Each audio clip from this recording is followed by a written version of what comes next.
Hello बच्चों। बच्चों आज से जो आपको इंटीग्रेशन करानी है ना, आज से हम कुछ फॉर्म स्टार्ट करेंगे इंटीग्रेशन की।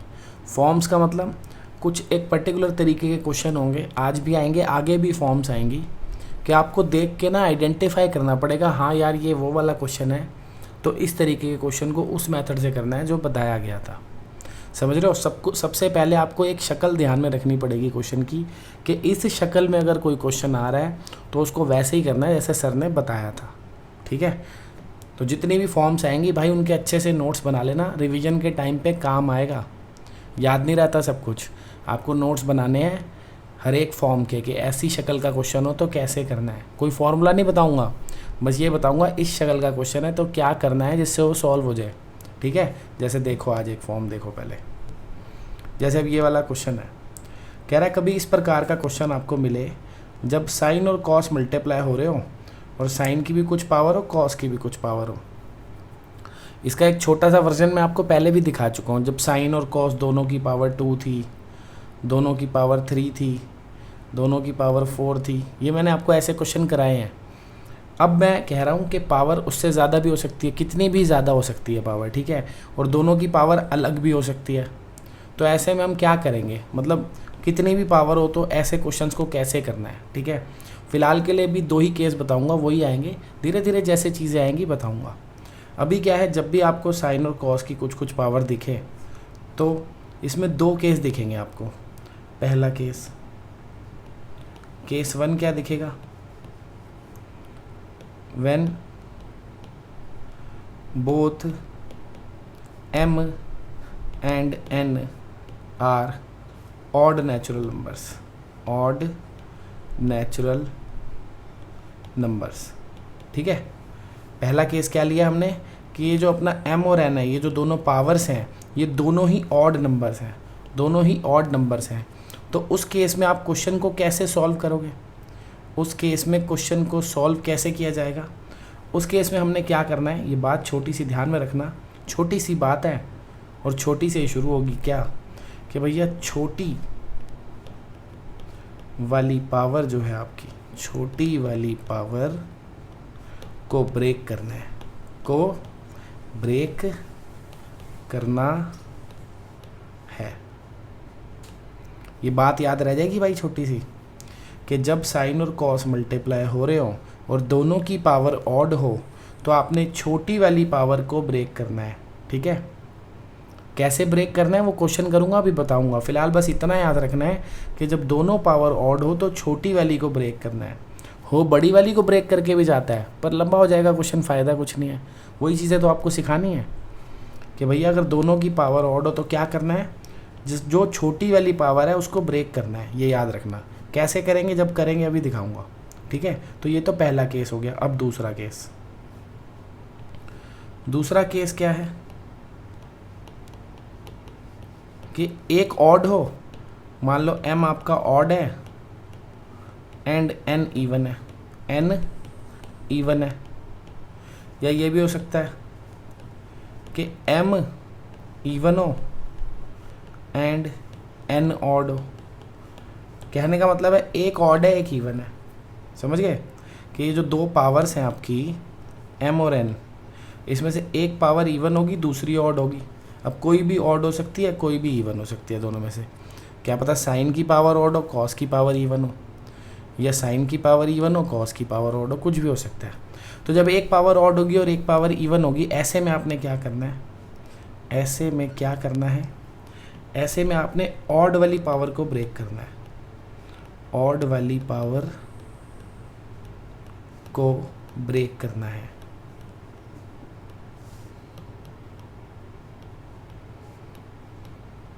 तो ये 2 बातें आपको याद रखनी है, क्वेश्चन हो जाएगा उसके बाद। ब्रेक कैसे करेंगे वो भी क्वेश्चन में समझाऊंगा। ठीक है भाइयों?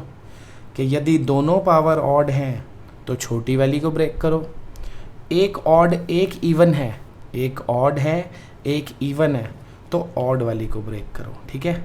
इसके अलावा कोई केस अभी नहीं आएगा, सब चीज़ों की इंटीग्रेशन करेंगे हम, पर फिलहाल जो आई है वो बता रहा हूँ कि अभी आपको यही चीज़ें मिलेंगी, या तो दोनों ऑड होंगे या तो एक ऑड होगा एक इवन होगा। दोनों ऑड तो छोटी वाली ब्रेक करनी है, एक ऑड और एक इवन तो ऑड वाली ब्रेक करनी है। ठीक है? क्वेश्चन देखते हैं अब कैसे करेंगे। ये देखो, अब ये क्वेश्चन आपको दिख रहा है, आपको ये दिख रहा होगा कि एक पावर ऑड है, एक पावर इवन है ना, एक पावर ऑड है, एक पावर इवन है। तो ऐसे वाले क्वेश्चन को कैसे करना है, मैंने बताया था ऑड वाली पावर को ब्रेक करना है। जब एक पावर ऑड हो, एक पावर इवन हो, तो ऑड वाली को ब्रेक करना है। अब ब्रेक करने से मेरा मतलब क्या था, ब्रेक करने का मतलब है बच्चों, जो भी पावर जिसको आपको ब्रेक करना है ना, जैसे हमें ऑड वाली को ब्रेक करना है, उसमें से बस एक अलग निकाल लो। जैसे ये 3 है ना, तो 3 में से एक अलग निकाल लो, एक साइन एक्स अलग कर लो, बाकी छोड़ दो जितने भी बचेंगे, बाकी जितने भी बचेंगे उनको छोड़ दो। पहले पहला स्टेप ध्यान से समझ लो। पहला स्टेप क्या है, जब एक पावर ऑड है, एक इवन है, हमें पता था ऑड और इवन में ऑड वाली को ब्रेक करना है। ठीक है, ब्रेक कैसे करना है, जितनी भी ये पावर है, अभी तो ये बहुत कम है, पावर 3 है, जितनी भी पावर हो उसमें से बस एक पावर अलग कर लो, बाकी जो भी बच जाएगी उसको अलग लिख दो। ठीक है, फिर क्या करना है, आपने जिसको ब्रेक करा था, इसको करा था ना ब्रेक, तो इसमें से ये जो एक पावर को तो रख लो अलग से, जो बाकी बची हुई है, ये जो साइन स्क्वायर है, इसको कॉस में कन्वर्ट करना है। समझ गए, यहाँ पे मैंने एक्स नहीं लिखा, इसको एक्स लिख दूँ जरा, एक्स भी आएगा ना यहाँ पे, कॉस की पावर 4x। तो क्या कह रहा था भाई मैं, कि ये जो साइन क्यूब था इसको हमने ब्रेक करा है, तो इसमें से जो एक पावर है इसको तो छेड़ना ही नहीं है, आप इसको एज इट इज़ रखना है। क्या करना है, ये जो एक पावर वाला साइन है इसको एज इट इज़ रखना है, जो बचे हुए हमारे साइन है इसको हमें कॉस में कन्वर्ट करना है। ठीक है, कर लोगे इजीली कन्वर्ट कॉस में, तो कैसे करोगे, sine x as it is, sine square को लिख लिया 1 माइनस कॉस स्क्वायर, और बाहर कॉस की पावर 4 है ही। सही है, फिर क्या करना है आपने, अगला स्टेप, अगले स्टेप में आपने क्या करना है, इनको मल्टीप्लाई कर दो। इनको मल्टीप्लाई करेंगे तो क्या आएगा, कॉस की पावर 4 माइनस कॉस स्क्वायर। तो समझ गए भाई फंडा क्या है, फंडा ये है जिसको ब्रेक करा उसमें से एक को अलग रख दिया, तो इसको एज इट इज़ रखा, इसको एज इट इज़ रखा, इसको दूसरे वाले में कन्वर्ट करा, ताकि पूरा का पूरा क्वेश्चन अब हमारा कॉस में हो गया, बस बाहर एक ही साइन बचा है। और हमें पता है कॉस का डेरिवेटिव साइन होता है, माइनस साइन होता है, कोई बात नहीं, माइनस तो एडजस्ट कर लेंगे, होता है ना, मतलब कॉस का डेरिवेटिव साइन बाहर पड़ा हुआ है, तो बस अब तो सब्सटीट्यूशन हो जाएगा। अब हम क्या करेंगे, इसके बाद तो क्वेश्चन में कुछ भी नहीं है, अब हम कॉस को टी पुट करेंगे, कॉस एक्स को टी पुट किया, इसका डेरिवेटिव क्या आ गया, माइनस साइन एक्स, टी का डेरिवेटिव क्या हो गया, D T by D x, तो sine X into D X हो गया भैया माइनस डी टी। सही है ना, ये माइनस का साइन तो इस साइड आ गया, डी एक्स क्रॉस मल्टीप्लाई हो गया, तो साइन एक्स डी एक्स क्या हो गया, माइनस डी टी। बस अब इसमें रिप्लेस कर दो। ठीक है ना, अब इसमें रिप्लेस करेंगे तो क्या आएगा, इसमें रिप्लेस करेंगे तो इतना तो आइडिया हो ही गया होगा कि भैया अब ये देखो ना, कॉस एक्स की जगह टी लिखना है, तो इधर दोनों कॉस एक्स की जगह टी लिखूंगा तो क्या आ जाएगा, तो आ जाएगा टी की पावर 4 माइनस टी की पावर 2। बच गया क्या, बचा ये साइन एक्स और ये डी एक्स, तो sine X into D x को क्या लिखना है मुझे, minus D T, sign X into D x की जगह क्या लिखना है, माइनस डी टी लिख दो, माइनस डी टी। चाहो तो इस माइनस को मल्टीप्लाई कर लो यहाँ पे, चाहो तो बाहर ले लो, जो तुम्हारा दिल करे कर लो भाई। तो माइनस को मल्टीप्लाई करूँगा तो ये टी स्क्वायर माइनस टी की पावर 4 हो जाएगा। अब इसकी इंटीग्रेशन तो हो ही जाएगी, T cube by 3 minus T की पावर 5/5 प्लस सी। सही है ना, टी की वैल्यू तो पता ही है कॉस एक्स है, तो cos cube X upon 3 minus cos raise to the power 5 X upon 5 plus C. हो गया क्वेश्चन। सही है बच्चों, आ गया भाई समझ में। बस तुम्हें ये बात याद रखनी है कि जब भी ऐसे साइन और कॉस की पावर हो, दोनों पावर अगर ऑड है तो क्या करना है, दोनों पावर अगर ऑड है तो छोटी वाली पावर को ब्रेक करना है, एक ऑड एक इवन है तो ऑड वाली पावर को ब्रेक करना है। ब्रेक कैसे करना है मैंने बता दिया, जिसको भी ब्रेक करना हो उसमें से एक पावर, जैसे इधर हमने साइन क्यूब को ब्रेक करा था तो उसमें से एक पावर अलग निकालो, बाकी जितनी भी बच जाएगी उसे लिख दो। ठीक है, जैसे ये साइन स्क्वायर बच गया, अब इस साइन को कॉस में कन्वर्ट कर लो, वो तुम कर ही लोगे, ज़्यादा पावर होगी तब भी हो जाएगा, अभी क्वेश्चन करूँगा दिख जाएगा। फिर जब ये कॉस में कन्वर्ट हो जाएगा ना, तो आपका पूरा का पूरा क्वेश्चन कॉस में हो जाएगा, एक्सेप्ट एक अकेला साइन बच जाएगा। फिर जब एक ही अकेला साइन होगा, सब कुछ कॉस होगा, तो कॉस को टी पुट कर देंगे। ऐसे उल्टा भी हो सकता है कि बाहर एक अकेला कॉस हो और अंदर सारे साइन हो, फिर साइन को टी पुट कर देंगे। समझ रहे हो? क्वेश्चन करूँगा, देखो क्लियर होता जाएगा। देखो अब जैसे ये वाला क्वेश्चन है, इस क्वेश्चन में आपको दिख रहा है दोनों पावर्स ऑड है। चाहो तो आप इसको भी ब्रेक करके कर सकते हो, पर बड़ा हो जाएगा क्वेश्चन बड़ा हो जाएगा। खुद सोचो, जब आप यहाँ पे इसको कॉस एक्स इंटू कॉस की पावर 4 लिखोगे, अब कॉस की पावर 4 को साइन में कन्वर्ट करना है अगर, तो थोड़ा सा बड़ा मेथड है। बड़ा क्यों है? पहले आप इसको कॉस स्क्वायर का स्क्वायर करोगे, फिर उसको आप लिखोगे 1 माइनस साइन स्क्वायर का स्क्वायर, फिर उसको होल स्क्वायर को खोलना पड़ेगा, थोड़ा लेंथी हो जाएगा क्वेश्चन। जबकि अगर आप इसको ब्रेक करोगे, एक साइन एक्स हो जाएगा और एक साइन स्क्वायर एक्स हो जाएगा। और साइन स्क्वायर को कॉस में कन्वर्ट करना तो मतलब बच्चों वाला खेल हो गया, सिंपल 1 माइनस कॉस स्क्वायर। सही है ना? तो इसीलिए हम छोटी वाली पावर को ब्रेक करते हैं ताकि लेंथी ना हो जाए क्वेश्चन। कर तो बड़ी वाली को भी सकते हैं, हो तो तब भी जाएगा। ठीक है ना? तो अब हम क्या करेंगे, यहाँ पे जब हमें दिख गया दोनों पावर ऑड है, हम छोटी वाली को ब्रेक कर लेंगे। तो छोटी वाली को ब्रेक करूँगा तो क्या आ जाएगा, sign X into sine square x. बताया था बस एक पावर अलग कर लेनी है, ये बात याद रखनी है। ब्रेक करने का मतलब है बस एक पावर अलग करनी है, बाकी अलग। अब ये जो बाकी बच गई उसको क्या करना है, कॉस में कन्वर्ट करना है। करो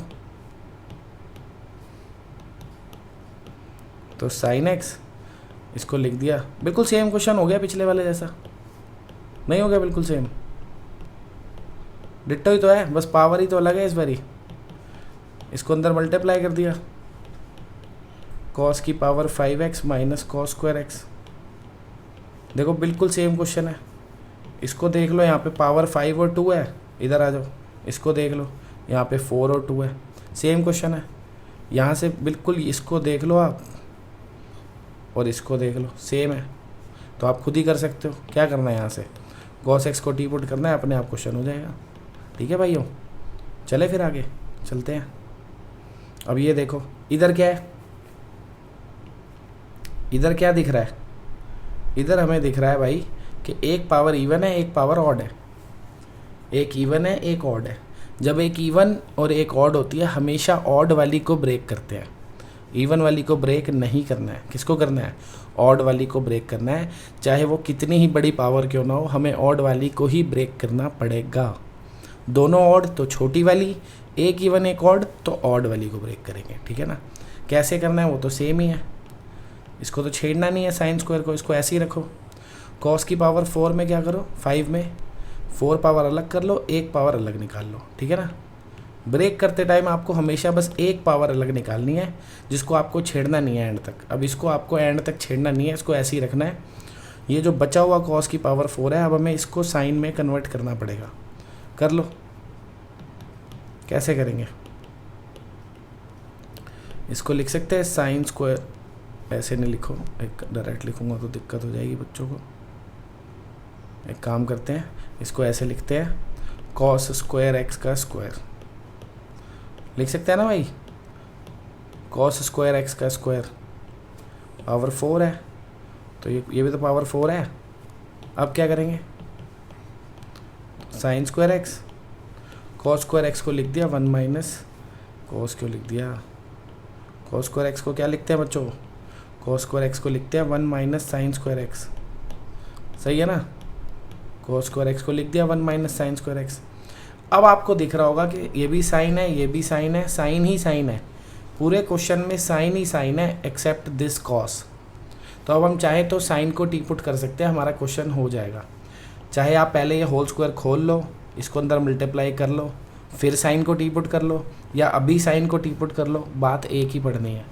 ठीक है? तो मैं तो अभी कर रहा हूँ। क्या किया भाई, साइन एक्स को टी पुट कर दिया, क्योंकि उसका डेरिवेटिव कॉस एक्स नज़र आ रहा है क्वेश्चन में। डेरिवेटिव किया कॉस एक्स, ये D T by D x, तो cos X into D x क्या हो गया, डी टी। सिंपल है ना? अब रिप्लेस करेंगे वैल्यू, ये दोनों जो साइन एक्स है, ये वाला साइन एक्स और ये वाला साइन एक्स, इन दोनों की जगह पे क्या लिखूंगा, टी। यहाँ भी टी लिखूंगा, यहाँ भी टी, तो ये टी स्क्वायर हो जाएगा, ये भी टी स्क्वायर हो जाएगा। सही है ना? तो क्या आ जाएगा, तो आ जाएगा भैया t square 1 minus t square whole square, और बाहर आपको दिख रहा है कॉस एक्स डी एक्स। तो cos x dx को क्या लिखना है हमने, dt। तो इस cos x dx की जगह यहाँ क्या आ जाएगा, dt। ठीक है कि नहीं है भाई, sin x को t लिखना था ना, तो ये t स्क्वायर हो गया, ये भी t स्क्वायर हो गया, लिख दिया ये। और cos x dx को हमने dt लिखना था, लिख दिया dt। चलो अब तो इसकी इंटीग्रेशन कर ही लोगे इजीली। क्या करना है इसके इंटीग्रेशन में, कोई मंत्र थोड़ी पढ़ने हैं। होल स्क्वायर खोल लो, a square plus b square minus 2ab, t square को अंदर मल्टीप्लाई कर दो, अब इसकी इंटीग्रेशन कर दो, ख़त्म हो जाएगी ना। अब इसकी इंटीग्रेशन तो कुछ भी नहीं है, t की पावर 3/3, 7/7, t की पावर 5/5, t की वैल्यू डाल दो। t किसको पुट किया था, sin x को, तो सारे t की जगह sin x लिख दो, बस क्वेश्चन ख़त्म। सही है भाइयों, हो गया क्वेश्चन। चलें आगे। अब आती है अगली फॉर्म, अब आती है भैया अगली फॉर्म। अगली फॉर्म क्या है देखो, पहले जो मैंने आपको फॉर्म बताई थी वो क्या थी, उसमें ये ऊपर था न्यूमरेटर में, सेम ही क्वेश्चन था, बस ये न्यूमरेटर में था, इस बार ये डिनोमिनेटर में है। तो जब भी आपको ऐसा कोई क्वेश्चन दिखे, ऊपर 1 है, ऊपर कुछ और कांस्टेंट भी हो सकता है, बस कांस्टेंट होना चाहिए, ठीक है, उससे क्या है, वो तो बाहर ही आ जाता है इंटीग्रेशन के। कहने का मतलब है ऊपर कोई भी कांस्टेंट ओके, नीचे साइन और कॉस का प्रोडक्ट है, और उनकी पावर कुछ भी है, इस बार ही पावर कुछ भी है, ऑड इवन फ्रैक्शन में भी हो सकती है, कुछ भी पावर है, m और n कुछ भी है, ठीक है। तो क्या करना है आपने, तो क्या करना है, ध्यान से सुनेंगे। ऐसे क्वेश्चन में सबसे पहले आप डिवाइड करेंगे, divide numerator and denominator by cos की पावर m प्लस n। किससे डिवाइड करना है बच्चों, कॉस की पावर m प्लस n से ऊपर नीचे डिवाइड करना है। देखो उससे क्या होगा, जब आप कॉस की पावर m प्लस n से ऊपर नीचे डिवाइड करोगे, ऊपर आ जाएगा 1/cos की पावर m प्लस n, नीचे आ जाएगा साइन की पावर m इंटू कॉस की पावर n अपॉन कॉस की पावर m प्लस n। यहाँ तक बात समझ में आ गई भाई, यहाँ तक बात समझ में आ गई। क्या करना है, जितनी भी इन दोनों की पावर है m और n, उनका सम कर देना है m और n का, और cos की उतनी पावर लेके दोनों को न्यूमरेटर और डिनोमिनेटर को डिवाइड करना है। तो ऊपर भी डिवाइड कर दिया इससे, cos की पावर m प्लस n से, नीचे भी कर दिया। अब क्या होगा देखो, अब आपको दिख जाना चाहिए यहाँ पे ये cos की पावर n है और ये कितनी है m प्लस n। तो ऑब्वियस है cos की पावर n से ये n तो कट जाएगी, बचेगी सिर्फ कितनी पावर m। भाई cos की पावर n है और ये cos की पावर m प्लस n है, तो cos की पावर n से n पावर तो कट जाएगी ना, बचेगी सिर्फ कितनी m ही तो बचेगी।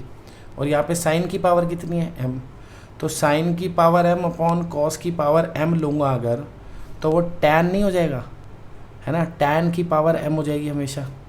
तो क्या आ जाएगा वो, इसको देखो ये क्या हो गया, सेक थीटा हो गया। तो simple 1/cos theta, sec theta होता है ना, पावर जो भी है। तो ऊपर तो आ जाएगा सेक उसकी पावर m प्लस n और x, और नीचे क्या आ गया, दोबारा समझाऊँ, नीचे क्या आ गया देखो, ये cos की पावर n है और ये cos की पावर m प्लस n है। तो cos की पावर n से ये n पावर तो कट जाएगी, बचेगी cos की पावर नीचे सिर्फ कितनी m। सही है। फिर ये साइन की पावर m अपॉन cos की पावर m जब होगा तो वो tan की पावर m हो जाएगी। तो क्या आ जाएगा ये tan की पावर m और x, हमेशा ये आ जाएगा, ठीक है। अब देखो डायरेक्ट समझ लो इस चीज़ को, क्या थी, साइन की पावर m थी, cos की पावर n थी। जब आपने cos की पावर m प्लस n से डिवाइड किया, ऊपर तो सिंपल सीधा सेक आ जाएगा, क्योंकि ऊपर 1 था ना, 1 को भाई डिवाइड करूँगा इससे cos की पावर m से, तो 1/cos सीधा सेक हो जाएगा, कॉमन सेंस। और जब साइन को डिवाइड करूँगा cos की पावर इससे, मतलब इस पूरे को डिवाइड करूँगा इससे, तो क्या होगा, cos तो कटेगा ये वाला, जितनी साइन की पावर होगी अपने आप उतनी tan की पावर बन जाएगी, ठीक है ना। डायरेक्ट भी लिख सकते हो, नहीं तो आप स्टेप बाय स्टेप देख लो। अब क्या करना है आपने आगे, अब क्या करना है, अब ध्यान से समझना। अगला स्टेप क्या होगा आपका, आप क्या करोगे, ये सेक की जितनी भी पावर है इसमें से 2 पावर अलग निकाल लोगे। ये सेक की जितनी भी पावर है इसमें से 2 पावर अलग निकाल लोगे, ठीक है। तो सेक की पावर m+n-2 रह जाएगी फिर जितनी भी होगी, है ना, और 2 पावर अलग हो जाएगी। नीचे वाले को एज इट इज छोड़ देना। बात समझ गए भाई क्या करना है। ये जो सेक की जितनी भी पावर है, नंबर होंगे ना वहाँ पे, तो कोई ना कोई 10 20 50 कुछ तो पावर होगी। तो जितनी भी ये पावर होगी उसमें से 2 पावर अलग निकाल देना, बाकी जो बचेगी उसको अलग लिख देना, ठीक है। फिर आपने ये जो 2 पावर है इसको छेड़ना नहीं है। ये जो सेक की पावर 2 होगी इसको नहीं छेड़ना है। आपने किसको छेड़ना है? इसको छेड़ना है, ठीक है ना। ये वैसे भी बहुत अजीब सा है, तंग करेगा, तो इसको छेड़ो भाई, छेड़ो इसको जितना छेड़ना है तुम्हें। ज़्यादा नहीं छेड़ना है, जैसे मैं कहूँगा वैसे छेड़ना है, ठीक है। आपने क्या करना है, ये जो ड्रामा है इसको टैन में कन्वर्ट करना है, कन्वर्ट इनटू tan x। कैसे करेंगे अभी जब करेंगे तो देख लेंगे, क्योंकि पावर पता होगी तभी कर पाएंगे ना। ये पावर पता होनी चाहिए, अभी क्वेश्चन करेंगे तो वहाँ पता चल जाएगा। बस आपको ये बता रहा हूँ, आपने ये 2 पावर नहीं छेड़नी है। ये जो पावर बचेगी इसको आपने tan x में कन्वर्ट कर लेना है। फिर tan x में कन्वर्ट करने के बाद आपने क्या करना है, पुट tan x = t, और आपका क्वेश्चन होता हुआ आपको नज़र आ जाएगा, ठीक है। आपको ये अब सारे स्टेप्स भाई याद रखने पड़ेंगे। क्वेश्चन करूँगा और क्लियर हो जाएंगे। आपको ये सारे स्टेप्स याद रखने पड़ेंगे। जब भी डिनोमिनेटर में साइन की और कॉस की कुछ पावर हो, सबसे पहले कॉस की उतनी पावर लेनी है जो उन दोनों पावर्स का टोटल हो। उतनी कॉस की पावर से ऊपर नीचे डिवाइड करना है। जब आप डिवाइड करोगे ऊपर हमेशा सेक आ जाएगा, सेक की उतनी ही पावर आ जाएगी जिससे आपने डिवाइड करा है, और नीचे हमेशा टैन आएगा। टैन की कितनी पावर आएगी? जितनी साइन की पावर थी, ठीक है। फिर आपने क्या करना है, जो ऊपर वाला सेक है उसमें से सेक स्क्वायर अलग निकाल लेना है। ऊपर वाले सेक थीटा में से सेक स्क्वायर थीटा अलग निकालना है, बाकी छोड़ देना है अलग। और जो बाकी बचा था उसको टैन में कन्वर्ट कर लेना है, फिर tan x को टी पुट करना है, क्वेश्चन हो जाएगा। अब देखो क्वेश्चन करूँगा तो ज़्यादा क्लियर होगा। क्वेश्चन देखो, जैसे अब आपको ये दिख रहा है, इसको थोड़ा सा और इसकी शक्ल बदल दूँ, थोड़ी सी शक्ल इसकी बदल दें तो इसको ऐसे लिख सकते हैं, साइन की पावर 3/2 और कॉस की पावर 5/2 लिख सकते हैं ना। ये तो सबको ही पता होगा, रूट का मतलब पावर हाफ होता है, स्क्वायर रूट x मतलब x की पावर हाफ, सही है ना। तो मतलब इसको हम ये लिख सकते हैं। अब क्या करना है सुनो, अब ये साइन की पावर 3/2 है, कॉस की पावर 5/2 है, तो आपने इन दोनों पावर्स का सम 3/2 + 5/2, बहुत मुश्किल काम तो नहीं है ना, 4 हो गया, ठीक है। दोनों पावर्स का सम कितना है? 4। तो जितना दोनों पावर्स का सम आया है उतनी कॉस की पावर लेके ऊपर नीचे डिवाइड कर देना है, ठीक है। तो क्या करना है आपने, divide numerator and denominator by cos की पावर 4।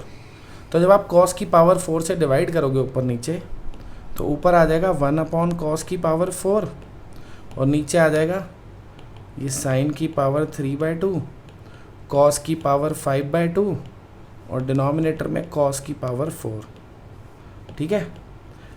समझ गया ना क्या करा है, ऊपर नीचे कॉस की पावर 4 से डिवाइड किया है। 4 से क्यों किया है? क्योंकि इन दोनों पावर्स का सम कितना है? 4।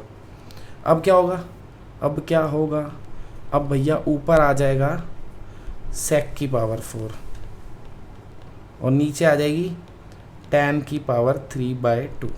यहाँ तक पहले आपको बात समझ में आनी चाहिए। जिनको अकल है, थोड़ी सी इस बात समझ में आ रही है, वो तो डायरेक्ट इसके बाद ये स्टेप भी लिख सकते हैं भाई। उनको पता ही है, जब मैं 1 को cos से डिवाइड करूँगा तो sec ही तो आएगा भाई। 1 को cos की पावर 4 से डिवाइड करूँगा तो sec की पावर 4 ही तो आएगा।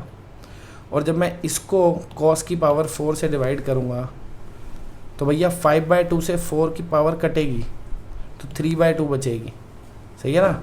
ये देखो ना, ये जो 5/2 और 4 है बच्चों, पावर कटती है तो माइनस होती है ना। ये 5/2 पावर है, ये 4 है, 4 में से 5/2 माइनस करोगे, ऑब्वियस है 3/2 आएगा। तो यानी कि यहाँ पे जो cos की पावर है वो 3/2 बचेगी जब ये इससे कट जाएगा तो ये cos की पावर 3/2 है, और साइन की पावर भी 3/2 है। साइन की पावर कितनी है? 3/2। cos की पावर भी इससे कटने के बाद कितनी बच रही है? 3/2। तो साइन अपॉन cos क्या हो जाएगा? tan हो जाएगा ना। तो इसीलिए tan की पावर 3/2 आएगी। तो ये तो सीधा सा लॉजिक है, क्योंकि दोनों का सम कर रहा हूँ, तो जितनी ये cos की पावर है उतनी तो कटेगी हमेशा। तो कितनी बचेगी कॉस की पावर, इतनी तो बचेगी। और जब कॉस की पावर इतनी ही बचेगी जितनी साइन की पावर है, तो नीचे हमेशा टैन ही तो बनेगा, उतना ही टैन बनेंगे, उतने ही टैन बनेंगे जितनी साइन की पावर है। ये तो अब सीधे सीधे समझ आ जाना चाहिए। अब क्या करना है आपको, अब तो सिंपल है, ऊपर से बताया था सेक स्क्वायर अलग करना है, वो तो तुक्के की बात है, दोनों ही सेक स्क्वायर हो गए। ऊपर पावर कितनी थी 4, कितनी थी 4 थी ना भाई, तो स्क्वायर स्क्वायर कर लिया, ज़्यादा होती तब भी स्क्वायर अलग निकालता। अब एक स्क्वायर वाले को छोड़ दो जिसे आपने बिल्कुल नहीं छेड़ना, एक को छेड़ लो, इसको टैन में कन्वर्ट कर लो।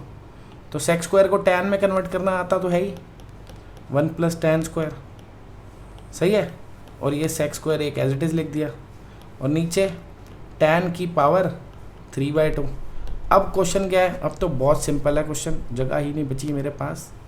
अब क्वेश्चन बहुत ही सिंपल है भाई, एक काम करता हूँ, इस क्वेश्चन को हटा देता हूँ, चलो आगे चल लूँ, कहीं पे आगे चल रहे भैया। एक काम करते हैं, एक काम क्या करें, देखो चलो यही कर देता हूँ इस क्वेश्चन को। ये है भाई, अब आपको दिख रहा है यहाँ पे इस क्वेश्चन में ये भी टैन है, ये भी टैन है, बस एक ही सेक स्क्वायर है। अगर मैं इधर कर दूँ क्वेश्चन हो जाएगा। देखो क्या कर रहा हूँ मैं अब भैया मैं tan x को t पुट कर रहा हूँ, tan x = t। tan x का डेरिवेटिव क्या है, सेक स्क्वायर x, t का डेरिवेटिव क्या है, dt/dx। तो सेक स्क्वायर x × dx क्या हो गया, dt। यहाँ तक तो समझ गया ना, tan x को t पुट किया, tan का डेरिवेटिव सेक स्क्वायर, t का derivative dt/dx, dx cross multiply, sec square x dx क्या हो गया, dt। अब हमारे क्वेश्चन की नई शक्ल क्या बन गई, 1 + t² / 3/2 dt। समझ गया भाई कैसे बनी है, नहीं तो देख लो भाई, नहीं समझे तो। tan x को क्या पुट किया है, t, तो इधर भी tan x की जगह t लिखूंगा, इधर भी t लिखूंगा। जब इधर t लिखूंगा तो t² हो जाएगा, इधर t लिखूंगा तो t³ 3/2। तो ये हो गया ना 1 + t² / t³, वही तो लिखा है। और सेक स्क्वायर x dx को क्या लिखना है, ये रहा, सेक स्क्वायर x dx को क्या लिखना है, dt। तो ये सेक स्क्वायर x dx की जगह मैंने यहाँ dt लिख दिया। अब तो ये क्वेश्चन मेरे हिसाब से तुम लोग आराम से कर लोगे, इस क्वेश्चन में तो कुछ भी दिक्कत नहीं होनी चाहिए। कोई दिक्कत है क्या इस क्वेश्चन में, इस क्वेश्चन में तो कुछ भी नहीं करना, अलग अलग करो बस। 1/t³ 3/2, t² t³ 3/2। अब क्वेश्चन हो जाएगा, अब तो कुछ भी नहीं बचा क्वेश्चन में, कुछ भी नहीं बचा। t की पावर ये -3/2 और ये t की पावर ½ कर लोगे ना। अब तो t की पावर n की इंटीग्रेशन तो करनी है, तो छोड़ देता हूँ यहाँ क्वेश्चन, अब तो हो जाएगा। ठीक है, एक और करके दिखाऊँ, चलो ये देखो, ये भी वैसा ही क्वेश्चन है। इसमें क्या करता हूँ, पहले इस क्वेश्चन को ना साइन और कॉस में कन्वर्ट कर लेता हूँ। तो साइन और कॉस में अगर मैं कन्वर्ट करूँ इस क्वेश्चन को, तो सेक जो है वो नीचे आके कॉस हो गया, और कॉसेक जो है वो नीचे आके साइन हो गया। ठीक है, सिंपल है ना ये तो। सेक को 1/cos लिख दिया, कॉसेक को 1/sin लिख दिया। अब इन दोनों की पावर का सम 4/3 + 8/3 12/3 यानी 4। तो दोनों की पावर का सम कितना आ रहा है इस बार भी, 4। तो दोनों की पावर का सम 4 है, तो क्या करेंगे, divide numerator and denominator by cos की पावर 4। कॉस की पावर 4 से डिवाइड करेंगे तो मैं सीधा लिख रहा हूँ इस बारी, ऊपर आ जाएगा सेक की पावर 4।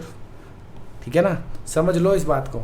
जब आप कॉस की पावर 4 से डिवाइड कर रहे हो तो ऊपर 1/cos की पावर 4 सीधा हो गया सेक की पावर 4। नीचे क्या होता है, ये तो कट जाता है इससे, तो पावर ऑटोमेटिकली 8/3 बचेगी। क्यों, क्योंकि 4/3 + 8/3 4 था ना। तो जब इस 4 में से 4/3 माइनस करूँगा तो 8/3 तो बचेगी, यानी कि जब इसको इससे काटूंगा तो इसकी पावर 8/3 बचेगी। और साइन को कॉस से डिवाइड करूँगा, पावर 8/3 है दोनों की, तो नीचे हमेशा क्या आएगा, जितनी साइन की पावर है उतने ही टैन आ जाएंगे नीचे। तो नीचे क्या आ जाएगा, टैन की पावर 8/3। बस अब ये तो फिर सेम हो गया पिछले क्वेश्चन की तरह। क्या करेंगे, sec square x × sec square x और नीचे tan की पावर 8/3। फिर क्या करेंगे हम, सेक स्क्वायर को लिख देंगे 1 + tan स्क्वायर।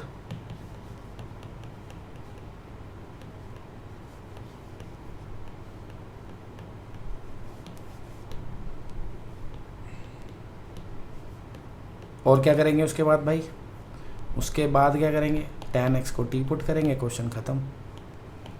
tan x को टी पुट करेंगे, डेरिवेटिव आ गया सेक स्क्वायर एक्स, टी का आ गया dt/dx, तो sec square x into D x क्या हो जाएगा, dt। सही है ना। अब रिप्लेस कर देंगे क्वेश्चन में रिप्लेस कर देंगे सारी वैल्यूज़, तो 1 + t² अपॉन टी की पावर 8/3 dt। समझ गया ना कैसे आया। tan x को t लिखा था, तो इस tan x की जगह भी t, इस tan x की जगह भी t, तो ये हो गया 1 + t² ये लिख दिया, ये हो गया t की पावर 8/3 ये लिख दिया। सही है ना। बचा क्या, sec square x d x. Sec square x d x को क्या लिखना है हमने, dt, लिख दिया dt। अब इसकी इंटीग्रेशन तो मतलब बच्चों वाली बात हो गई बिल्कुल ही, कि नहीं हो गई। इसकी इंटीग्रेशन तो कोई भी कर देगा। लिख दूँ क्या, यहाँ पे कर दूँ, कर देता हूँ चलो।